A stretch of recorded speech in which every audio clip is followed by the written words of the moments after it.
What's up, everyone? Today is August 3rd, second day of the trading week and second day of the trading month. I'm going to be going over two setups today, Apple and Amazon. My bad, Tesla and Amazon. Tesla was a loser, Amazon was a winner. I'm also going to be talking about why the Amazon setup was so good and how the Tesla trade I took could have been avoided. Part of the reason I make these recap videos are not only for the sake to educate other people, but also just talking things through to myself and to an audience really, instills the rules within my head. So let's go to Tesla first. Obviously, let's go to 1 hour time frame because all my analysis starts on a higher time frame. So I was watching the 724 key level. Let me tell you why this level was so important. So 724 has been acting as a pivot level for a very, very long time. It's been acting as support here, acted as resistance here, acted as support. And then we had one, fast forward, about a month or two, 4 touches right here. So the 724 key level is very, very important. Also considering that we have a gap to fill above. Gaps 10 out of 10 times will get filled. So Tesla had this gap to be filled, and the 724 key level was a barrier essentially. So let's go down. Yeah, so that's just a higher time frame picture for you right here. Now let's go down to an intraday time frame now, where I can really analyze where I entered and why this could have been an avoidable trade. So what essentially happened is, Tesla in the first 5 minutes tried pushing above and then failed to hold value. And then it tried again at 940, tried pushing above and failed to hold value. So from an intraday perspective, what is this telling me?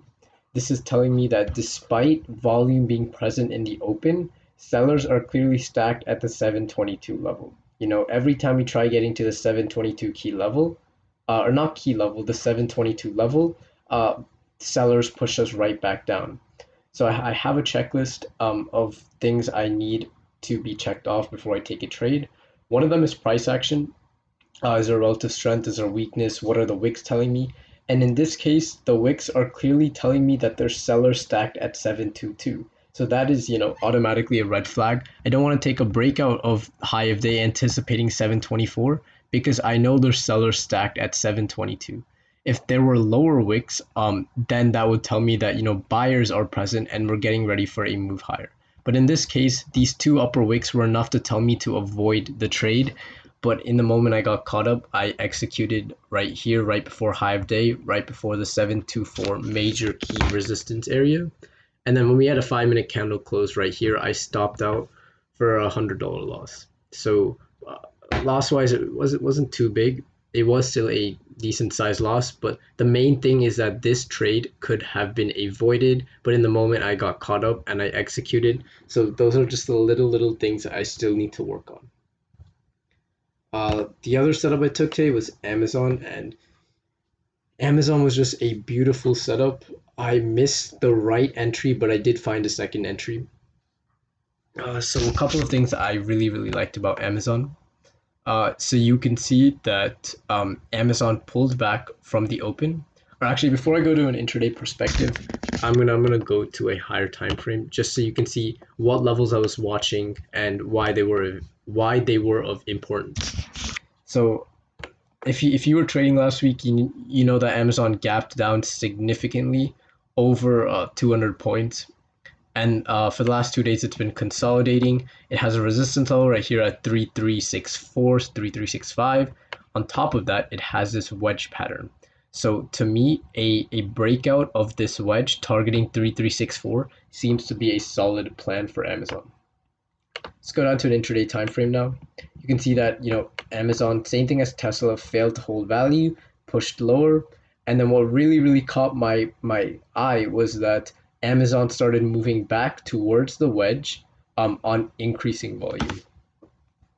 So whenever we approach a level with increasing volume and no upper wicks, this was a doji candle, so it didn't really matter. But whenever you see a stock approaching a level with no upper wicks and increasing volume, on top of that, what was SPY and what were Qs doing? So around 11:30 to around 12.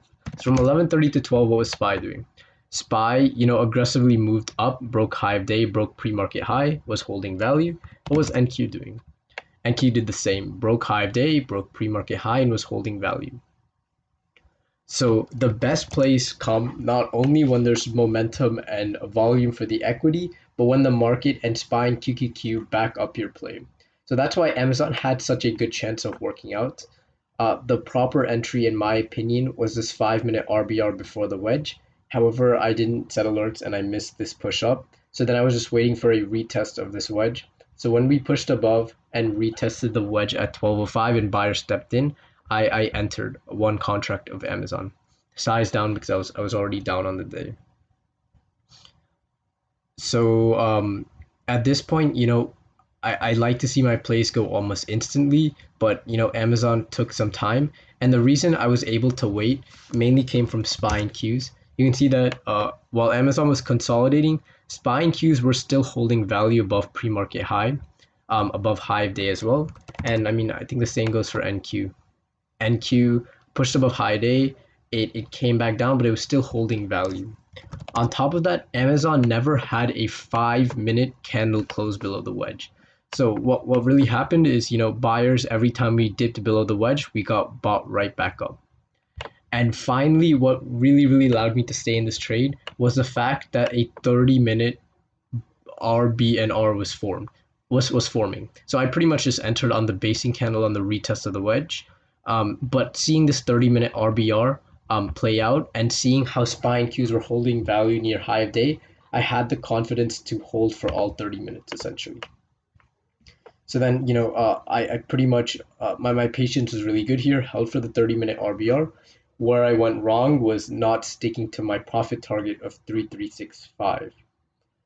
So this was my profit target. I entered one contract at 3.9, but for some reason the premium spiked significantly on this candle. So I exited around the mid of this candle when contracts reach a premium price of 6, so around 33% on the trade.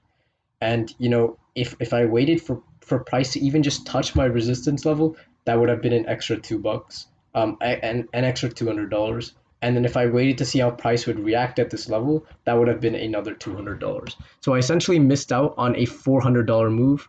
I obviously wouldn't have caught the rest of this move, but knowing I had one contract and knowing that even on a 1 minute time frame, there really wasn't a single reason to get out of this trade. But just knowing that I wanted to get back my Tesla loss, I made the wrong decisions and I missed out on an extra $400.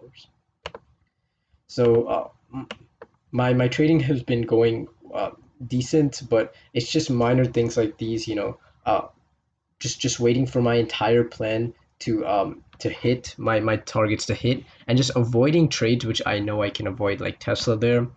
But overall, Amazon was a very good setup, and I hope some of you guys capitalized on it. But I'm gonna end the video here. Again, I hope some of you guys caught Amazon. I know Google also set up above this level, 5 minute RBR with increasing volume. I hope some of you caught this. And then Nvidia also set up above a level right here. A couple of people took this. I didn't catch this because I was watching Tesla, but from level to zone works out almost perfectly. But yeah, we still have a couple more days in the week left, and hopefully the remainder of this week and month is good.